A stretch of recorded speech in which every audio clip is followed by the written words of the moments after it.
عنوان: طہارت کی اہمیت اور پاکی کے ضروری مسائل، قرآن، حدیث اور فقہ حنفی کی روشنی میں۔ جاننے کے لیے ویڈیو کو اینڈ تک ضرور دیکھیں۔ اسلام میں طہارت کا مقام: الطہور شطر الایمان، طہارت نصف ایمان ہے۔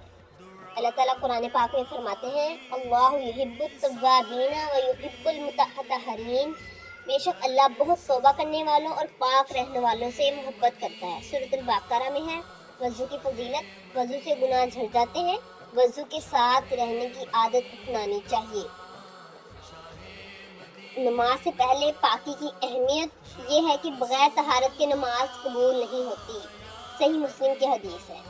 طہارت میں عام غلطیاں: استنجا صحیح طریقے سے نہ کرنا، یعنی طہارت کرنے میں غلطی کرنا، وضو کے کسی عضو کو خشک چھوڑ دینا، ناپاک کپڑوں میں نماز پڑھ لینا، غسل فرض ہونے کے باوجود تاخیر کرنا۔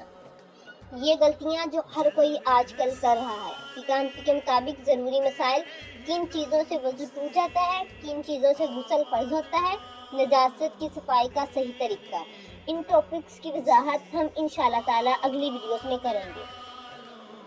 طہارت کے روحانی فائدے: اللہ کی محبت نصیب ہوتی ہے، دعائیں قبول ہونے کی امید بڑھتی ہے، نماز میں خشوع پیدا ہوتا ہے، یعنی انسان خشوع و خضوع کے ساتھ نماز پڑھتا ہے، فرشتے پاک رہنے والوں سے محبت کرتے ہیں۔ ہم روزانہ اپنے جسم کو صاف کرتے ہیں، لیکن ایک مومن کی شان یہ ہے کہ وہ اپنی عبادت، لباس، جسم اور دل سب کو پاک رکھے۔ اللہ تعالیٰ ہمیں ظاہری اور باطنی دونوں طرح کی پاکیزگی نصیب فرمائے، آمین یا رب العالمین۔